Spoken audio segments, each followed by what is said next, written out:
Hello, welcome back to Just the Zoom of Us. You may recognise this week's guest from the cover of our May-June issue. It is, of course, the amazing Mohammed Hindash. If you liked this episode, please don't forget to like, comment, subscribe and share it with your friends. Just the Zoom of Us. Just the Zoom of Us. Hello, Hindash. Welcome to Just the Zoom of Us. Hey Millie, how are you? I'm good. How are you? I'm great. I'm so excited because I feel like we lost a lot of interaction time with everything that's been going on. We had so many things. I know we did. But anyway, we're here. We're catching up. We're doing this. I just saw Timmy go past. Did I? He just like popped. It's like a circle. Oh, he's People so think cute. I always have him in because he just won't leave. What does he think of it? He loves it. So, seeing as you have it right in front of you, let's just go straight in and talk about it. So, how has the response been for you? What's everyone kind of been saying? I mean, it's obviously been amazing. It's been so crazy because I have, a lot of friends and acquaintances that I haven't seen in a while, especially with everything going on.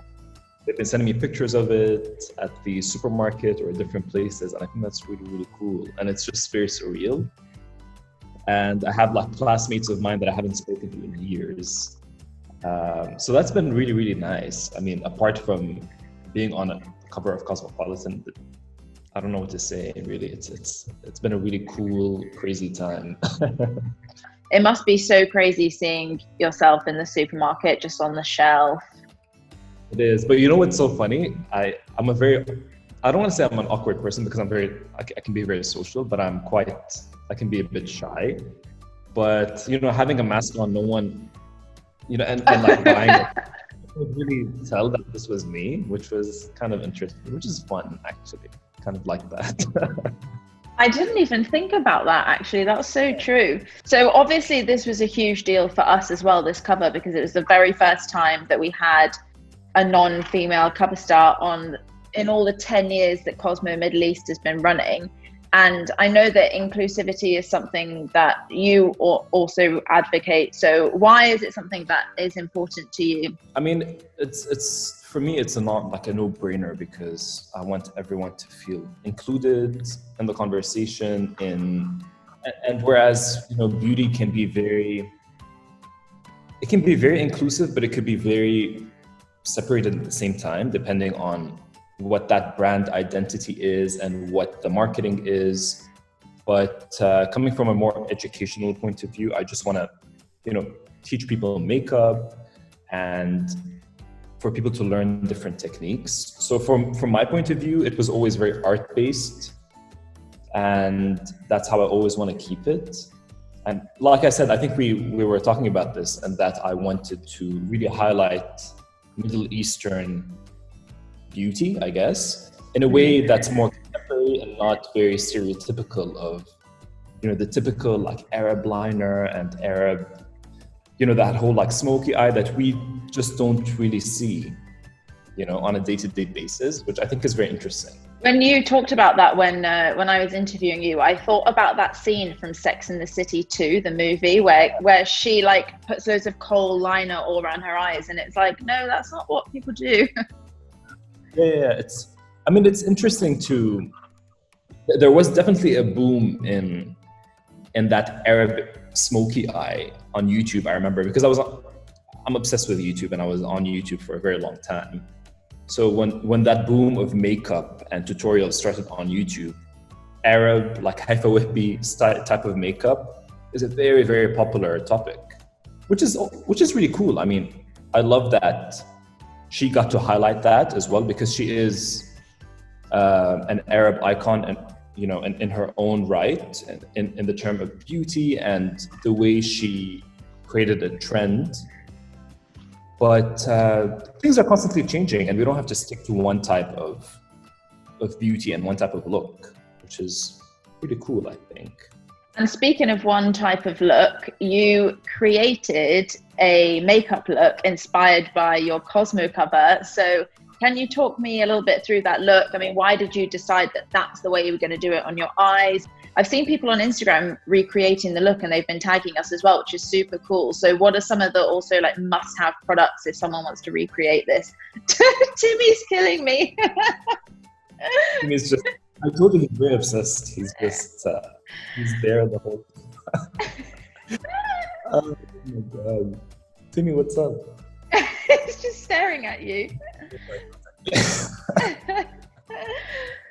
So with the look, I mean, I obviously wanted to recreate the colors, and you know, peach is obviously a color that I love, especially in makeup. I mean, it's very universally flattering. Anyone can wear peach. And mint was that interesting element, which is also one of my favorite colors. And I wanted to, you know, put these together in a way that would be something a bit more different. I mean, I'm celebrating a cover, so I didn't want it to be like a smoky eye or just like a graphic liner. I wanted to kind of go all out. I mean, it's fun. It's very spring, transitioning into summer.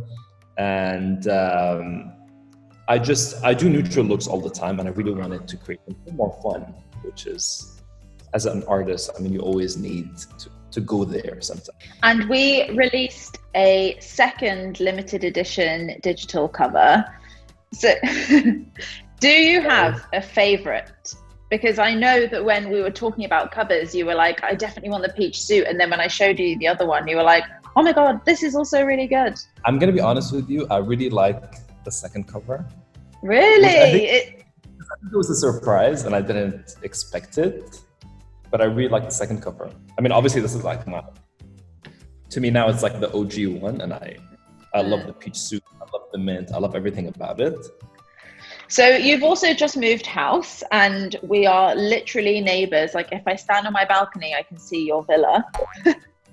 Oh my God. I know. You should come. So, well, listen, anytime you need a dog sitter, like if Timmy needs babysitting, I'm available all the time. You stick to my ears. Yeah. No, we have to make it work. So how has the move gone? Like, are you really, I mean, obviously you're very creative and artistic anyway. So have you kind of really just like melted into the world of interior design? I love interior design, actually. I really do. I think it's such a like fun way to express yourself, and it's the surrounding you're going to be in for hopefully for a while. So it has to reflect you, and you have to feel very comfortable in it. I can be very minimal, which I feel like minimal design can tend to, you know, there's a fine line between it being very just empty and it being minimal with a few pieces that really stand out. And that's kind of the objective I'm trying to go for. I'm aiming for like an 80s minimal vibe, which is so like a lot of curves, but with a lot of like minimal structural lines. I don't know how to explain it, but I'm gonna have to do a house tour when things are kind of calming down. The first thing I want to do is my beauty room, which is, I think that's the first thing that's going to be done. Obviously. So I think that's going to go up on YouTube first, which is something I would want to watch. So fully customizable closets and everything. And IKEA is great for that, by the way. IKEA for makeup and beauty is heaven. I'm aiming to have a lot of my artwork up, which I think should be really cool. That is so cool. That's actually so handy that you're an artist and you have a house to fill now with artwork. I'm quite jealous. Yeah, I mean, my artwork is mainly at my parents' house, and they have a lot of it up. But there are definitely a few of my pieces that I'm very close to and that represent a lot to me that I am having in my house that have been packed for a while.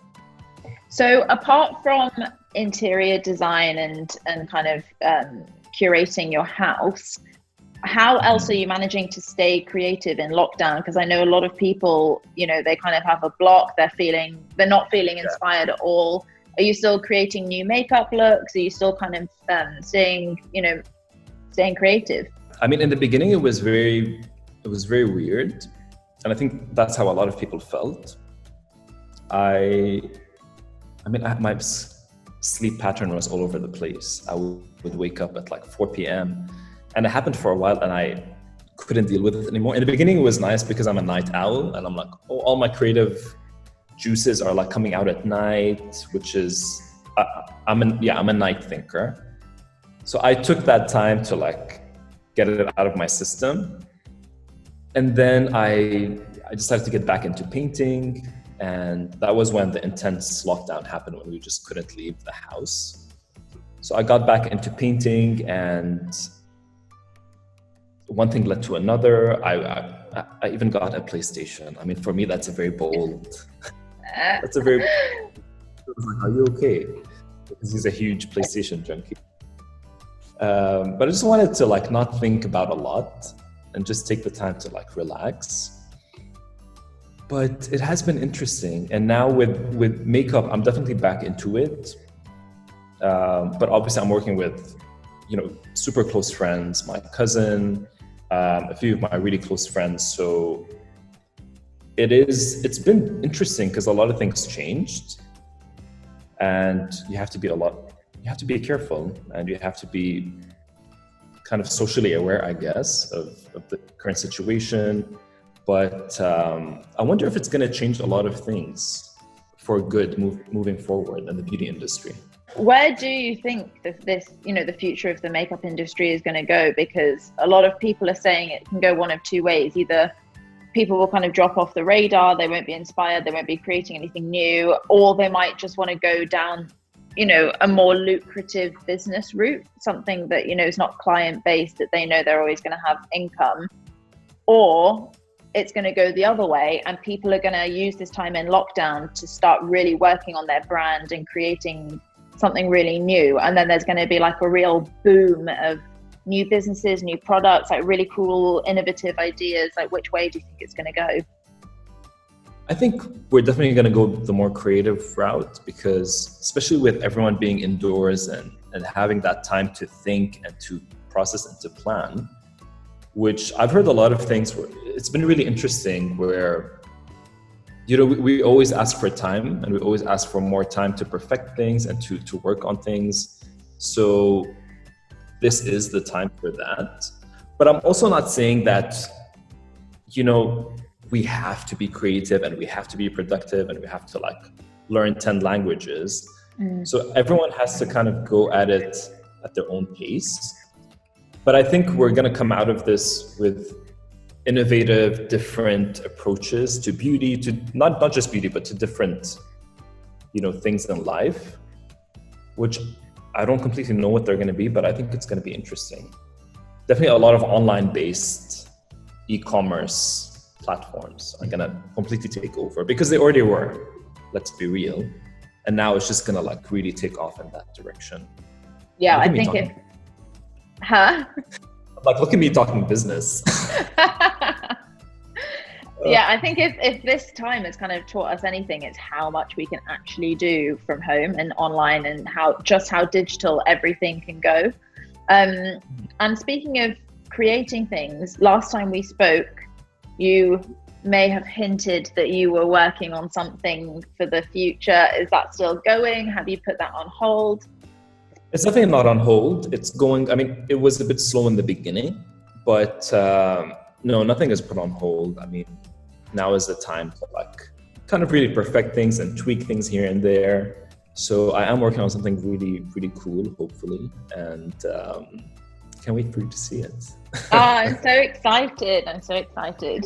Well, thank you so much for speaking to me today. And it was really nice to catch up with you. It was really nice to see Timmy. Timmy is very preoccupied. Thank you, Millie. Likewise. Well, we'll speak to you soon. And I might even see you out and about around the neighborhood. Yes, you will. Okay. Well, thanks again. Bye. Ciao.